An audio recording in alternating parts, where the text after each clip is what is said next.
चलिए आज बात करते हैं हिमाचल प्रदेश के एक रहस्यमय गांव मलाना की। सबसे पहले इसकी जियोग्राफी करेंगे, फिर इसकी हिस्ट्री करेंगे और फिर जो इसके बारे में प्राचीन कथाएं हैं उनको कवर करेंगे। ठीक है, तो सबसे पहले हम चलते हैं मलाना गांव में।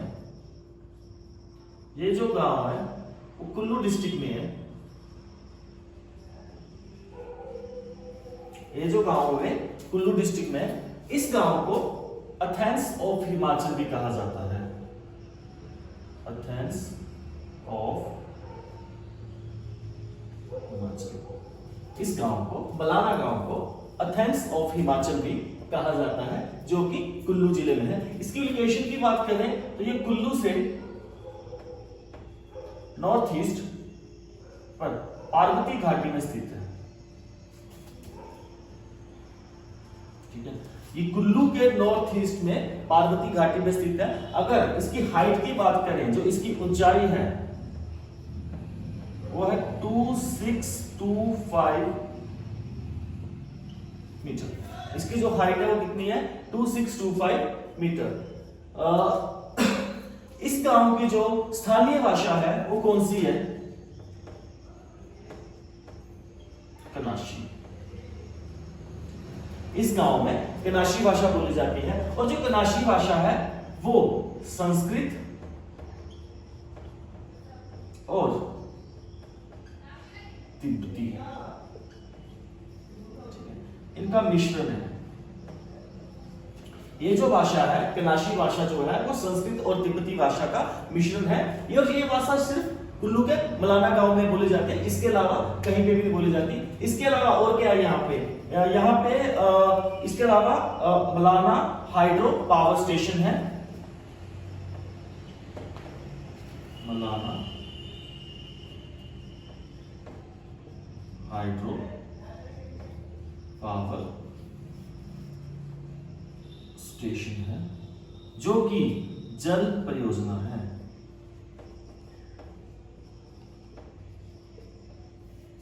जल परियोजना है। ठीक है, जो मलाना गांव है, क्वेश्चन देखिए क्या बनता है। एथेंस ऑफ हिमाचल किसे कहा जाता है? मलाना गांव को। ये कहां पे है? कुल्लू डिस्ट्रिक्ट में है। इसकी लोकेशन कहां पे है? कुल्लू से ये नॉर्थ ईस्ट डायरेक्शन में पार्वती घाटी पे स्थित है। इसकी जो हाइट है वो 2652 मीटर। इसको करेक्ट कर रहा है। ठीक है, 2652 मीटर है। यहाँ पे कनाशी भाषा बोली जाती है। कनाशी भाषा जो है वो संस्कृत और तिब्बती भाषा का मिश्रण है। यहाँ पे एक जल परियोजना भी है जिसका नाम है मलाना हाइड्रो पावर स्टेशन। ये आ गई इसकी जियोग्राफी। अब बात करते हैं इसकी हिस्ट्री की।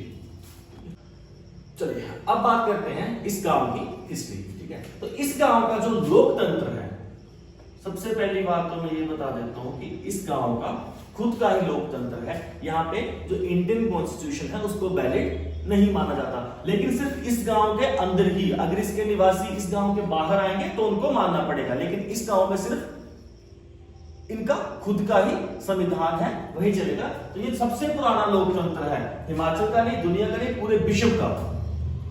अगर क्वेश्चन ये पूछा जाए कि विश्व में सबसे पुराना लोकतंत्र कहाँ का है, तो कहाँ का है? मलाना गांव है। हिमाचल प्रदेश के जो एग्जाम होते हैं उसमें पूछा जाता है कि विश्व का सबसे पुराना लोकतंत्र कहाँ है? मलाना गांव का है। ठीक है, अब देखिए, अब समझिए। ठीक है, यहां पे जो है मंदिर बना हुआ है। ये मंदिर बना हुआ है जामलू देवता का। ये मंदिर बना हुआ है जामलू देवता का। ठीक है, ये जो मंदिर बना हुआ है ये बना हुआ है काठकुनी शैली पर, जो कि लकड़ी का मंदिर है। ठीक है, क्वेश्चन ये भी आता है कि जामलू देवता का मंदिर है वो कौन सी शैली पे बना हुआ है? कौन सी शैली पे बना हुआ है? वो काठकुनी शैली पर। ठीक है, अब देखिए जामलू देवता जो है वो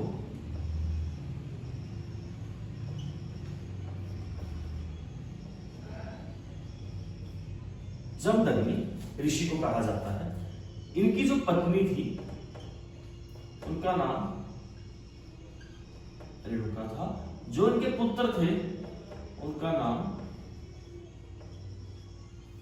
परशुराम था। ठीक है, जमदग्नि जो जामलू देवता है वो जमदग्नि ऋषि है। जिनकी पत्नी का नाम रेणुका है और पुत्र का नाम परशुराम है। अब देखिए इसमें इतिहास, इसमें हिस्ट्री और इसमें जो लोकतंत्र है उसकी बात को समझते हैं कि यहाँ पे क्यों भारत का लोकतंत्र नहीं चलता और यहाँ का क्या रहस्य है। ठीक है, तो यहाँ के जो लोग हैं वो किसका ऑर्डर मानते हैं? जामलू देवता का, जामलू देवता का। ठीक है, इसमें मंदिर बना हुआ है। इसमें क्या होता है, जो मंदिर का जो पुजारी होता है वही इस गांव का प्रधान होता है। ठीक है, इनके खुद के ही कोर्ट बने हुए हैं। ठीक है, जो इसका निचला सदन है, निचले सदन को कहा जाता है प्रतिष्ठान, और जो इसका ऊपरी सदन है, ऊपरी सदन को कहा जाता है ज्येष्ठान। इस गांव का जो निचला सदन है उसको प्रतिष्ठान कहा जाता है और जो ऊपरी सदन है उसको ज्येष्ठान कहा जाता है। इस गांव के जो फैसले होते हैं वो खुद ही स्थानीय लोगों के द्वारा और मंदिर के पुजारी के द्वारा, जो कि प्रधान भी होता है, उसके द्वारा किए जाते हैं। अब इस जगह का, इस गांव का रहस्य क्या है?